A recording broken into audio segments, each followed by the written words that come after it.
I'm just trying I don't want to lose the tablet here. It's only giving me one way to go live here. Hello everyone. Just trying to see if I can figure out this live streaming here on the tablet. Never done this before with the tablet, so I don't even know if this is working. It says I'm live. I didn't schedule this, so who knows? I guess I'll find out in a little bit here. 34 seconds into it.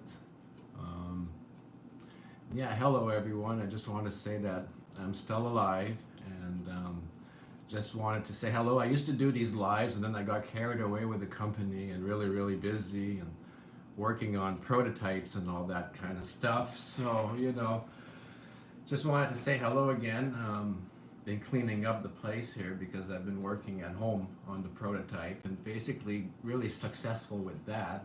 And now actually looking for commercial space to continue on. So I've been actually packing everything up that's been related to the my energy research to move into the commercial office. So I've been on the run. Actually, I've tried Cochrane where I live. I live in Cochrane, Ontario, by the way, for everyone who's wondering. And I've been for about a month now looking for, one long story short, it's a small town of about 6,000 people, and there's not the commercial space that I would need for this project. Nothing quite good enough. It's either a shack or a converted house into an office, or just a little office that doesn't really have a workshop attached to it. It's been a lot of that, so I've been actually searching in Timmins now, which is like maybe an hour away from here. I used to live there, so Timmins is about 40,000 people, so there's more options there. So I'm looking for the commercial, like what we need is kind of like what Bedini had. Remember, folks, from the energy from the vacuum, where you had like the office and then the work area, kind of like a garage workshop. So this is where we're at with this, and I basically packed much of my stuff here because there's not much more I can, it's not safe to develop more at home, once you start getting into the high voltage and the machining and all that. It's just, I don't have room here for 3D printing and machining and drilling and all that. So it's going to be much more appropriate once we get into the workshop / commercial space. So that's actually phase 2.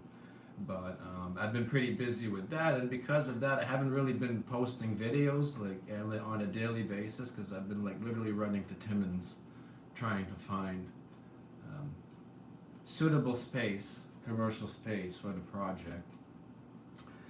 And of course, in between all that, I got the radio station that got approved not a long time ago on FM here in Cochrane, Ontario, 104.7 FM. So that's been keeping me pretty busy. I'm going to have to show you all a tour of that at some point. I already got the antenna up and everything, and the tower is about 100 feet. So it does pretty well, covers the community. I'm about 2 miles away from the tower here where I live. And I've got the radios here. I like to monitor it, naturally, because it's my radio station. And thing is, I'd want to play it, but YouTube is gonna probably cut it off, right, because of the copyright detection. So I don't want to get too carried away with that. But I did think one of these days I'm gonna like go to the tower site and go live and like show you the equipment, the transmitter, the tower, and all of that. And just kind of like the leftovers from the ham radio days. I used to like the ham radio technical stuff, so the radio is kind of like my way to stay into it, and at the same time, a little a little thing with that, folks. The radio station is a community, so non-profit, community class oriented for a small town, well, Cochrane essentially, and they are limited to 5 watts of power, which means in English, typically you get about a mile, right, in most radios. But because I know what I'm doing, right, and I understand tuning, I understand resonance, I understand antennas, I understand LC circuits, back from all the ham radio stuff, I calculated everything for my frequency, the length of cable to match the wavelength of my frequency, the length of the antenna so there's no reflected SWR. Most people will go on the air and call a 1.5 to almost a 2 ratio good to go, when you're literally wasting half the power in heat losses because you're not in the right resonant frequency. But very much like our energy stuff, when the system is resonance, the output is much stronger. So with all these fine tunings here and there, having the cable just the right length, the antenna the right length, everything tuned just right, my system gets like 20 miles out on the highway. And the other broadcasters are scratching their heads going, wait a minute, we've got 1,000 watts doing that and he's got 5? Someone's cheating here, but we're not. It's just they don't understand. But again, there's the equivalent of the trolls in the broadcast world, which are just making assumption, oh, he's got a big 1,000 watt amp. There's no way 5 watts is doing that. Meanwhile, you bring them into for a tour, you show them the transmitter, and they're looking at that wide eye going, that shouldn't work that way. Well, very similar. What I'm getting at is in the broadcasting world, I use the same techniques for this alternate energy research, and I pretty well more variants of the same reactions, right, from the traditional people who have been in all their lives, and they're going, can't run it like that. That'll never work. That's not the way you hook that up. But yet, look, go for a drive. You hear it 20 miles down the road, right? So must be doing something right. So that's my take with that. So I have a lot of fun with the radio. No real money into it these days, but it keeps me busy. Let's just say, not so much busy, but it's something that keeps me in my line, in my field of work, right? Current with it. So not so much there's a major future in analog FM broadcasting, but communications in general, radio frequency, resonance, and all that stuff is something that's not going away anytime soon, right? So indirectly, it's a way to stay current with all that stuff. So I really enjoyed for that. It's a whole basically educational experience from A to Z. So yeah, so I was saying, cleaning everything up here. The place is starting to look a lot like a home again, which is a good thing. And by the way, for some reason, I'm not seeing comments on here. I don't know what I'm on the tablet, by the way. This is the first time I'm doing this on the tablet. And on the desktop, I used to see people's, when they would, I don't know if I actually enabled it or not. You can see the comments, but I'm not seeing any comments here. Maybe if I click on this thing here. Top chat, live chat, all messages are visible. Oh, there we go. I just had to change some setting. I'm sorry, folks, I wasn't seeing. Yeah, remember.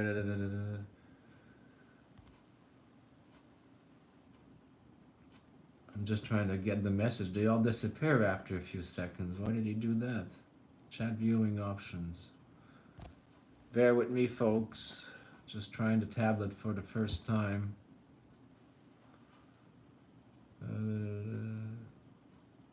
See, I seen them there for a moment, but I can't. By the time I'm done scrolling, they disappear. I guess I just gotta pay attention on the tablet.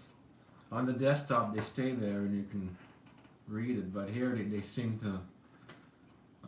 They show up live, and then they fade away.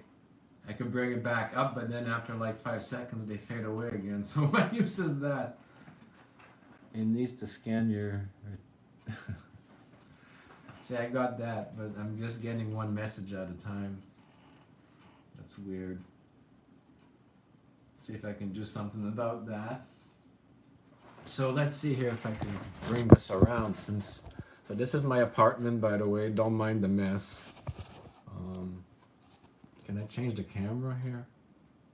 Yes, I can. Awesome. Okay. So basically, curtains, which I need to... new curtains that came in, I want to change them around, spring cleaning a little. So this is what's left of my work area here, cleaning things up. I'm going to make this a kitchen again. And this is my little radio area. Listen to my radio station, maybe for like 2 seconds here. You might be able to get away with it. 104.7 FM. any more than that, we're gonna trigger a YouTube. Oh, something I never made a video of. I guess I was at one time.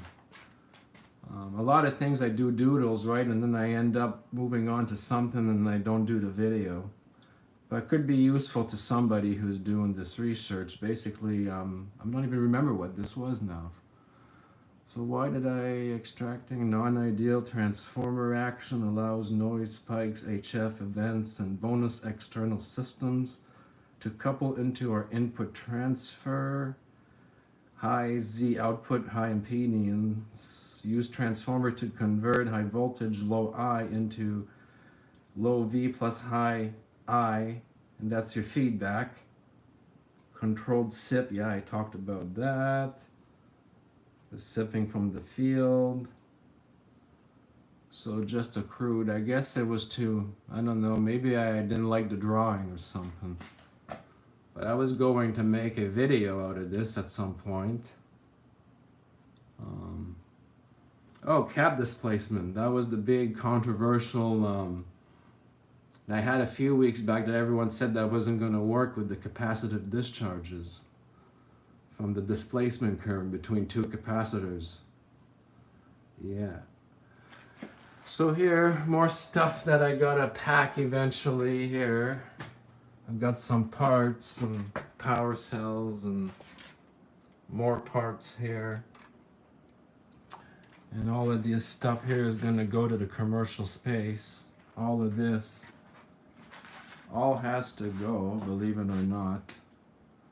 There's a lot of stuff that needs to, but I'm getting really close to finding the space, so that's a good thing.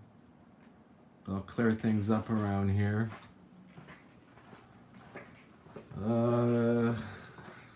So yeah, this is my little work area, living room. And let's see if I can put this back on the proper, here we go. Put this here, that, here we go. I just don't want to drop the tablet on the floor, that would be just wonderful. Just doing this weird thing here. Come on.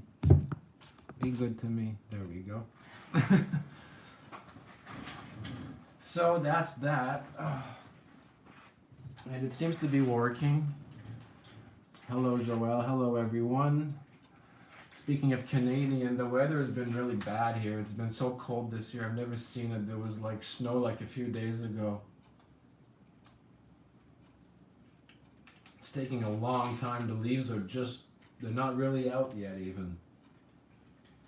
Crazy stuff, so cold. I think it's going to be one of those years you're not going to get summer or something in northern Ontario. I don't know, it's just so freaking cold. And it like freezes like every second day. And I'm looking at the weather, the long term for June, and they're saying, you know, like the end of June, 1-2 degrees. I mean, that's patchy frost. If that holds up, I mean, we're not going to have really good crops or anything. Oh well.